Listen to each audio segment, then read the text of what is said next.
संस्कृति पर्यटन तथा नागरिक उड्डयन मन्त्री योगेश भट्टराईले व्यक्तिगत र व्यापारिक स्वार्थमा पशुपतिमाथि भइरहेको मानव अतिक्रमण स्वीकार्य नहुने बताउनु भएको छ। पशुपति क्षेत्र विकास कोषको स्वामित्वमा रहेको गोठाटार स्थित जग्गाका सम्बन्धमा पछिल्लो पटक उठिरहेको सवालका सन्दर्भमा आफ्नो धारणा सार्वजनिक गर्दै उहाँले पशुपति क्षेत्रको ऐतिहासिक, सांस्कृतिक तथा पुरातात्विक पक्षको संरक्षण र सम्वर्धन गरिने बताउनु भएको हो। मन्त्री भट्टराईले स्थानीय जात्रा र पर्वको जगेर्ना गर्दै पशुपति क्षेत्रको सम्पत्तिमाथि भइरहेको अतिक्रमणलाई रोक्ने बताउनु भएको छ। अतिक्रमणको चपेटामा परेको कोषको जग्गा सम्बन्धमा पशुपतिको सम्पत्तिमाथिको अतिक्रमण रोक्न गृहयोजनाको प्रभावकारी कार्यान्वयन गरिने पनि उहाँले बताउनु भएको छ। कोषको उक्त जग्गा विगतमा विभिन्न मुद्दा मामिला झेल्दै आएको तथा अख्तियार दुरुपयोग अनुसन्धान आयोगले पनि निगरानी गरेको छ। पछिल्लो पटक अख्तियारले पशुपतिको बृहत्तर हितमा रहने गरी पारदर्शी र प्रतिस्पर्धी ढङ्गले उपयोग गर्न कोषलाई लिखित निर्देशन दिएको छ। सोही निर्णयका आधारमा पारदर्शी कार्यविधि बनाएर जग्गाको माटो र बालुवा व्यवस्थापन गरी दैनिक चोरी निकासी रोक्ने गरी काम अघि बढाइने पर्यटन मन्त्री भट्टराईले बताउनु भएको छ। गृहयोजनालाई अघि बढाउने सन्दर्भमा स्थानीयवासीको गुनासो पनि सम्बोधन गर्ने गरी त्यस क्षेत्रका जनप्रतिनिधि, प्रदेश तथा सङ्घका सांसद तथा राजनीतिक दलका प्रतिनिधिलाई राखेर प्रक्रिया अघि बढाइने मन्त्री भट्टराईले बताउनु भएको छ। कोषको जग्गासँग जोडिएका स्थानीयवासीको निजी सम्पत्ति भएमा पनि पशुपतिको मापदण्डभित्र रहेर घर वा सार्वजनिक संरचना बनाउँदा पशुपतिको सौन्दर्यता, पुरातात्विक महत्त्व र ऐतिहासिक सन्दर्भलाई असर नगर्ने गरी संरचना बनाउनु पर्ने मन्त्री भट्टराईको भनाइ छ। मन्त्री भट्टराईले आजै सामाजिक सञ्जाल फेसबुकमा आफ्नो धारणा सार्वजनिक गर्दै कोषको जग्गा सम्बन्धमा सरकारले सबै सरोकार पक्षसँग छलफल गरेर सहमति बनाउने उल्लेख गर्नुभएको छ। उहाँले भन्नुभएको छ, पशुपति क्षेत्रको ऐतिहासिक, सांस्कृतिक तथा पुरातात्विक पक्षको संरक्षण र प्रवर्धन गरिनेछ। स्थानीय जात्रा र पर्वको जगेर्ना गरिनेछ। व्यक्तिगत र व्यापारिक स्वार्थमा पशुपतिमाथि भइरहेको मानव अतिक्रमणलाई भने स्वीकार गरिने छैन। इलाममा थप 17 जना सशस्त्र प्रहरीमा कोरोना भाइरस कोभिड-19 को संक्रमण पुष्टि भएको छ। उनीहरू सशस्त्र प्रहरी बल हेडक्वार्टर नम्बर 1 गणमा कार्यरत रहेको बताइएको छ। यसअघि संक्रमण देखिएका 11 जनाको सम्पर्कमा आएकाहरूको परीक्षण गर्दा उनीहरूमा पनि संक्रमण पुष्टि भएको जिल्ला स्वास्थ्य कार्यालय इलामका प्रमुख ब्रिज कुमार दासले जानकारी दिनुभएको छ। उहाँका अनुसार पछिल्लो समय 40 जनाको स्याम्पल पठाउँदा 17 जनाको रिपोर्ट पोजिटिभ आएको हो। यससँगै इलाममा संक्रमित सशस्त्र प्रहरीको संख्या 28 पुगेको छ। संक्रमित सबैलाई पूर्वाञ्चल विश्वविद्यालय आइसोलेसन गोठ गाउँमा पठाइएको छ भने बाँकी सशस्त्र प्रहरीको पुनः स्वाब सङ्कलन गर्ने गरी तयारी भएको छ। स्वास्थ्य कार्यालय प्रमुख दासका अनुसार ब्यारेकमा कार्यरत सशस्त्र प्रहरी क्वारेन्टाइन स्थलको सुरक्षामा पनि खटिएका थिए। क्वारेन्टाइनकै सुरक्षामा खटिएका एक सैनिकमा कोरोना देखिएको थियो। उनले भने संक्रमित व्यक्तिको सम्पर्कमा सशस्त्रका केही कर्मचारी रहनु भएको रहेछ। कन्ट्र्याक्ट ट्रेसिङ गरी परीक्षण गर्दा पोजिटिभ देखियो। यसका साथै सशस्त्र प्रहरीको टोली नाकाको सुरक्षाका लागि खटिएको छ। त्यसक्रममा पनि संक्रमित भएको हुन सक्ने बताइएको छ। भ्रष्टाचार विरुद्ध खरो अभिव्यक्तिले चर्चित उपसचिव प्रेम सञ्जेलमाथि शनिबार बिहान करिब 11 बजे कार्यकक्षमै आक्रमण भएको छ। श्रम तथा रोजगार कार्यालय विराटनगरका प्रमुख समेत रहेका सञ्जेलमाथि आक्रमणमा संलग्न भएको आरोपमा प्रहरीले 2 महिला कर्मचारीलाई नियन्त्रणमा लिएको छ। प्रहरीले कार्यालयका सहयोगी कर्मचारी नेत्र भट्टराई र मेनुका सापकोटा कोइरालालाई नियन्त्रणमा लिएको हो। उनीहरू दुवै करारका कर्मचारी भएको बताइएको छ। सञ्जेलमाथि पेपर वेटको डल्लो, चप्पल, पञ्चिङ मेसिन लगायत प्रहार भएको प्रहरीले बताएको छ। प्रहारबाट सञ्जेलको अनुहारमा चोट लागेको छ। जिल्ला प्रहरी कार्यालय मोरङका प्रहरी उपरीक्षक सन्तोष खड्काले कुटपिट गर्ने कर्मचारी र सञ्जेलको विवादबारे बुझ्ने काम भइरहेको बताउनु भएको छ। प्रहरी स्रोतले जनाएअनुसार सञ्जेलसँग छलफल गर्नु छ भन्दै कार्यकक्षमा प्रवेश गरेका 2 जना कर्मचारीले काममा पेलेको र गालीगलौज गरेको भन्दै आक्रमण गरेको बताएका छन्। चीनले लिपुलेक नजिकै सीमावर्ती क्षेत्रमा सैन्य गतिविधि बढाएको छ। भारतीय सञ्चार माध्यमका अनुसार चीनले पिपुल्स लिबरेसन आर्मी पेलेको एउटा बटालियनलाई लिपुलेक नजिकै तैनाथ गरेको छ। नेपाल भारत सीमा विवाद बढिरहेको समयमा चीनले एकाएक सो क्षेत्रमा सैन्य गतिविधि बढाएको भारतीय मिडियाको दाबी छ। चीनको सो भूमिकालाई भारतीय मिडियाले आशंकाको दृष्टिले हेरिरहेका छन्। भारतीय शीर्ष सैन्य कमान्डरलाई उद्धृत गर्दै केही भारतीय अखबारका अनलाइन संस्करणले शनिबार यसबारे समाचार प्रकाशित गरेका छन्। भारतले लिपुलेक हुँदै कैलाश मानसरोवरलाई जोड्ने सडक निर्माण गरेपछि सो क्षेत्र चर्चाको केन्द्रमा आएको हो। नेपालको गम्भीर आपत्तिका बावजुद भारतले सडक निर्माण गरी उद्घाटन समेत गरेपछि नेपाल भारत सीमा विवाद उत्कर्षमा पुगेको हो।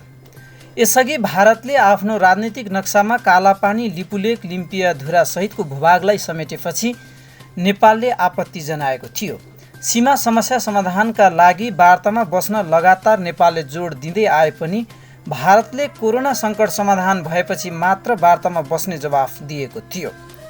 तर त्यसबीचमै भारतले लिपुलेक हुँदै कैलाश मानसरोवर जोड्ने सडक उद्घाटन गरेपछि भने नेपालले पनि आफ्नो प्रशासनिक र राजनीतिक नक्सा संशोधन गर्दै कालापानी, लिपुलेक र लिम्पियाधुरालाई आफ्नो भूभागका रूपमा समेटेपछि नेपाल भारत सीमा विवादले दुई देशबीचको कूटनीतिक संवादहीनताको अवस्था सिर्जना गरेको छ। पछिल्लो समय नेपालले कालापानी नजिकै सशस्त्र प्रहरी बल तैनाथ गर्न थालेको र चीनले पनि लिपुलेक नजिकै 1000 को हाराहारीमा सैनिक तैनाथ गरेको अवस्थालाई भारतीय मिडियाले आशंकाको नजरले व्याख्या गरेका छन्। भारत र चीनबीच करिब 3 महिनादेखि लद्दाख क्षेत्रमा सैन्य तनाव जारी छ। गत जुन 15 सीमा क्षेत्रमा दुई देशका सेनाबीच हिंस्रक झडप हुँदा 20 भारतीय सैनिकको मृत्यु भएको थियो। पछिल्लो समय दुई देशबीच भएको कैयौँ चरणको वार्तापछि उक्त क्षेत्रबाट दुवै मुलुकका सेना पछाडि हटिएको भने पनि अवस्था सामान्य भइसकेको छैन। यही अवस्थामा भारतीय मिडियाले भारतका शीर्ष सैन्य कमान्डरलाई उद्धृत गर्दै लिपुलेक नजिकै ठूलो सङ्ख्यामा चिनिया सैनिक देखिएको समाचार प्रकाशनमा ल्याएका हुन्। सरकार स्वास्थ्य तथा जनसङ्ख्या मन्त्रालयको कोभिड-19 सम्बन्धी नियमित प्रेस ब्रिफिङमा स्वागत छ। म प्राध्यापक डाक्टर जागेश्वर गौतम। हामी हरेक दिन जस्तै आज पनि नेपालमा कोभिड-19 को राष्ट्रिय अद्यावधिक विवरण नेसनल अपडेटका साथ उपस्थित भएका छौँ। हामीलाई साङ्केतिक भाषामा दिनेश श्रेष्ठले साथ दिइरहनु भएको छ र म केही सूचना पनि दिन गइरहेको छु। स्थल मार्गबाट सीमा नाकामा आएका व्यक्तिहरूलाई उक्त नाका रहेका गाउँ अथवा नगरपालिकाले स्वाब सङ्कलन गरी रिपोर्ट नआउन्जेल क्वारेन्टिनमा राख्नु हुन अनुरोध छ र हामीलाई सूचनाहरू प्राप्त भइरहेको छ। सीमा नाकामा भारतबाट आउने व्यक्तिहरूको स्याम्पल कलेक्सन पनि नगरिकन आफ्नो आफ्नो ठाउँमा पठाएको भन्ने सूचना प्राप्त भएको छ। यस्तो नगर्नु हुन अनुरोध छ। अर्को कुरा, हामीलाई विभिन्न ठाउँबाट सूचना प्राप्त भएको छ। कर्मचारीहरूले काम गर्ने ठाउँहरू र सिंहदरबारभित्रको पनि सूचना हामीलाई प्राप्त भएको छ। स्वास्थ्य कर्मीहरू, सुरक्षाकर्मीहरू लगायत कर्मचारीहरूले पनि सोसल डिस्टेन्सिङ, फिजिकल डिस्टेन्सिङ कायम नगरेको, मास्क नलगाएको, मास्क लगाउँदा पनि चिउँडोमा लगाएको, ठिकसँग प्रयोग नगरेको भन्ने सूचनाहरू प्राप्त भएका छन्। यस्तो नगर्नुहुन, ठिकसँग मास्क प्रयोग गर्नुहुन, सोसल डिस्टेन्सिङ कायम गर्नुहुन र साबुन पानीले राम्रोसँग हात धुनुहुन चाहिँ अनुरोध छ। स्वास्थ्य तथा जनसङ्ख्या मन्त्रालयको तर्फबाट म अनुरोध गर्न चाहन्छु। र अर्को चाहिँ 25 जनाभन्दा बढी मानिसहरू एकै ठाउँमा जम्मा हुने चाहिँ कार्यक्रम गर्ने, गोष्ठी, सभा, बैठक, जुलुस, धार्मिक कार्य गर्ने गरेको पनि पाइएको छ। तर यस्तो नगराउनु हुन अनुरोध छ। यो धेरै आत्मघाती हुन सक्छ र काठमाडौँको पपुलेसन 50-60 लाख छ र यस्तो ठाउँमा यस्तो काम कारबाहीहरू गर्नाले इन्फेक्सन स्प्रेड भएर जनस्वास्थ्यमा ठुलो असर पार्नेवाला छ। यसको लागि चाहिँ सावधानी अपनाउनु हुन म अनुरोध गर्दछु। र अर्को विशेष अनुरोध छ, कारागार, हिरासत, सुधार गृह, पुनर्स्थापना केन्द्र जस्ता स्थानहरूमा क्षमताभन्दा बढी मानिसहरू राख्नुपर्ने बाध्यता छ।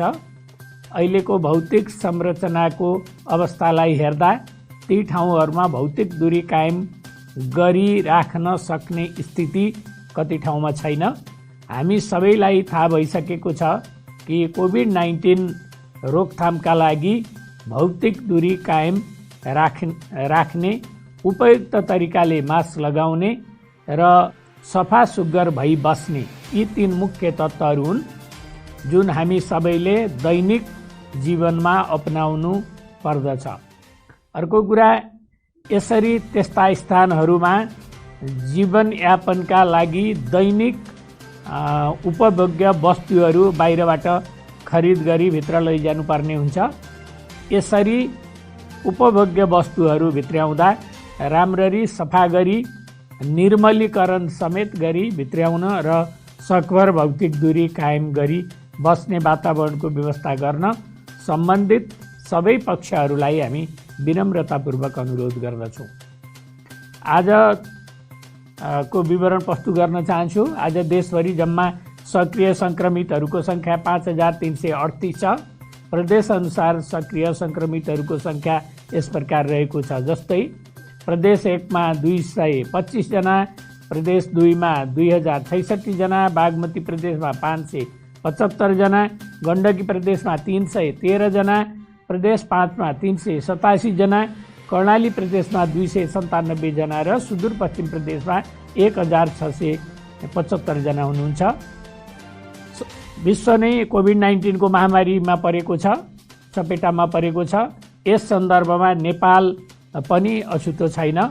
आजसम्मको तथ्याङ्क हेर्दा संसारभर 1,77,71,308 जना व्यक्तिहरूको कोभिड-19बाट सङ्क्रमण भएको छ भने 6,83,266 जना व्यक्तिको निधन भइसकेको छ। निको हुनेको सङ्ख्या पनि 1,11,67,839 रहेको छ। नेपालमा कोभिड-19 PCR टेस्ट प्रति 10 लाख जनसङ्ख्यामा 13,106 जनाको गरिएको छ र प्रति 10 लाख जनसङ्ख्यामा मृत्युदर 1.9 छ। कोभिड-19 सङ्क्रमणबाट मुक्त हुने दर 72.1% छ र आजको PCR 6,993 गरी जम्मा 3,82,490 परीक्षण भएको छ।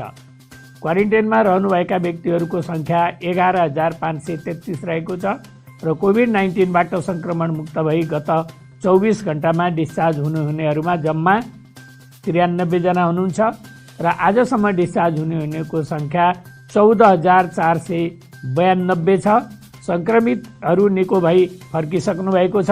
उहाँहरूको उपचार तथा हेरचाहमा सदा सर्वदा खटिरहनुभएका चिकित्सक, नर्सिङ स्टाफ, स्वास्थ्यकर्मी तथा अन्य सहयोगी शुभेच्छुकहरूलाई स्वास्थ्य तथा जनसङ्ख्या मन्त्रालय हार्दिक धन्यवाद दिन चाहन्छ।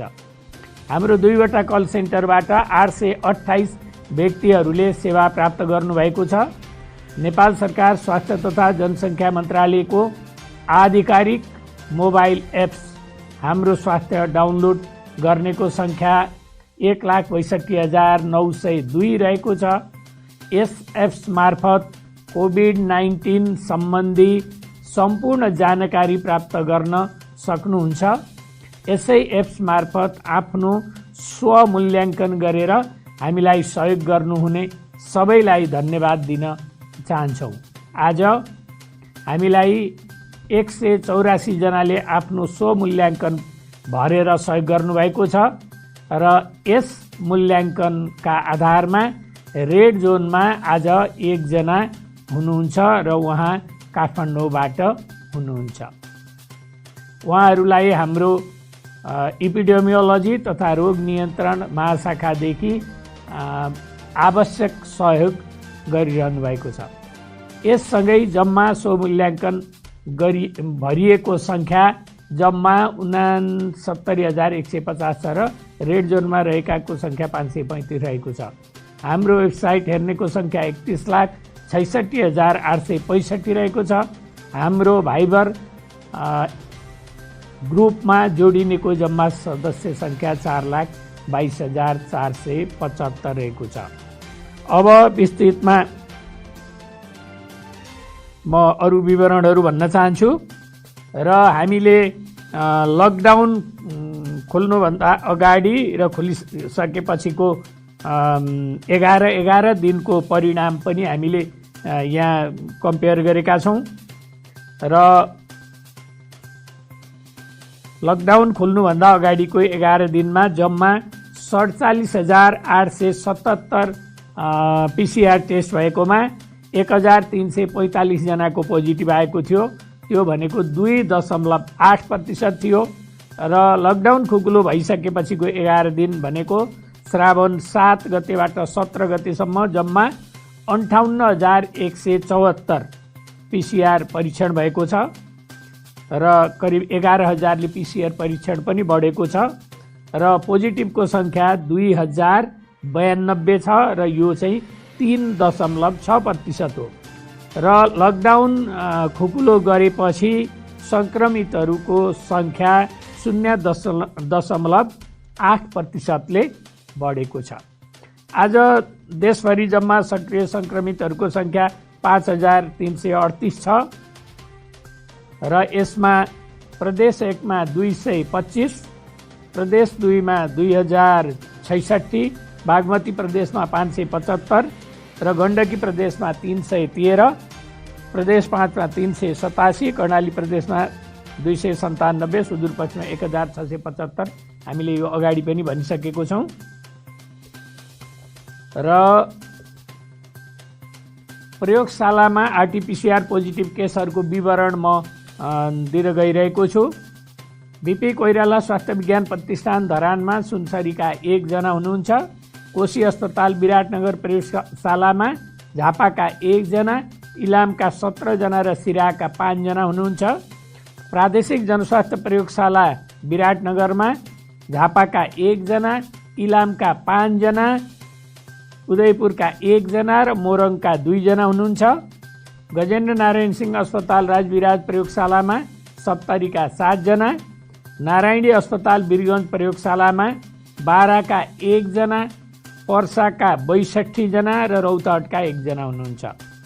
यसै गरी राष्ट्रिय जनस्वास्थ्य प्रयोगशाला टेकुमा बझाङका 43 जना, अछामका 28 जना, कैलालीका 9 जना, कञ्चनपुरका 8 जना र काठमाडौँका 2 जना हुनुहुन्छ।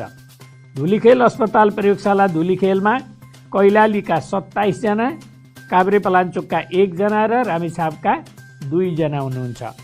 नेपाल प्रहरी अस्पताल प्रयोगशालामा काठमाडौँका 1 जना, स्टार अस्पताल प्रयोगशाला सानेपामा पर्साका 3 जना, नेपाल कोरिया मैत्री अस्पताल भक्तपुरमा काठमाडौँका 2 जना, भक्तपुरका 1 जना र पर्साका 1 जना हुनुहुन्छ।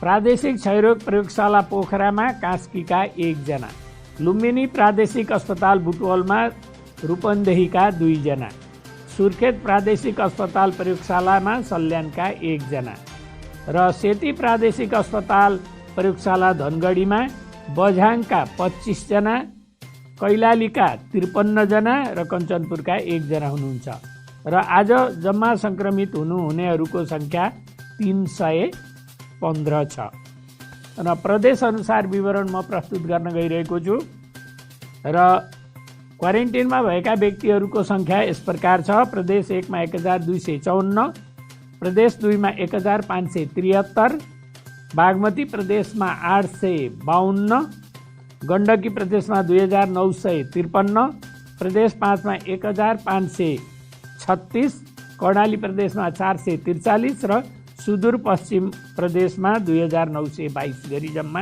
11,533 र डिस्चार्ज हुनेहरूको सङ्ख्या यस प्रकार छ। प्रदेश 1 बाट 856, 2 बाट 3,149, बागमती प्रदेशबाट 532, गण्डकी प्रदेशबाट 1,256, प्रदेश 5 बाट 3,971, कर्णाली प्रदेशबाट 1,718 र सुदूरपश्चिम प्रदेशबाट 3,010 गरी जम्मा 14,400 92 र जिल्लागत रूपमा 500 भन्दा बढी सङ्क्रमितहरू रहेको सङ्ख्यामा रहेको जिल्लामा चाहिँ 2टा छन्, रौतहट र कैलाली। र सङ्क्रमितहरूको शून्य सङ्ख्या भएका जिल्लाहरू भोजपुर, सङ्खुवासभा, रसुवा, काभ्रेपलाञ्चोक, मनाङ र मुस्ताङ छन्।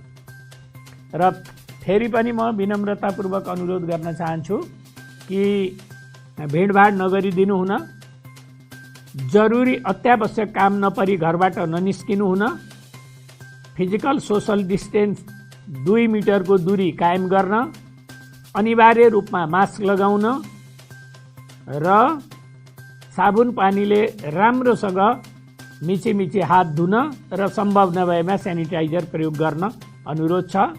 अर्को, सीमा नाकामा बाहिरबाट आउने, विदेशबाट आउने मानिसहरूलाई क्वारेन्टिनमा राख्नु हुन र उहाँहरूको आरटीपीसीआर स्वाब टेस्ट गरिकन रिपोर्ट आएपछि मात्र, रिपोर्ट नेगेटिभ आएमा सेल्फ क्वारेन्टिनमा पठाउन र पोजिटिभ आएमा आइसोलेसन सेन्टर हस्पिटलमा पठाउन अनुरोध गर्दै आजको यो नेसनल अपडेट अद्यावधिक विवरण यहीँनेर म अन्त्य गर्दछु। धन्यवाद, नमस्कार। Welcome to Rising Star School, managed by a team of professionals.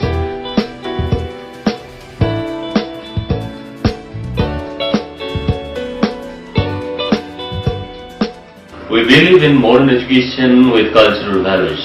A totally digital school in Nepal with scientific method of teaching. Rising Star is completely digital school in Nepal. Rising Star School consists of former principals and qualified teachers. The school has spacious hostel with homely environment. Rising Star School provides extracurricular activities, sports, music, dance and meditation. The school has glorious history in the field of education. Rising Star सँग 4 दशक लामो इतिहास छ। Rising Star School secures bright future for every child.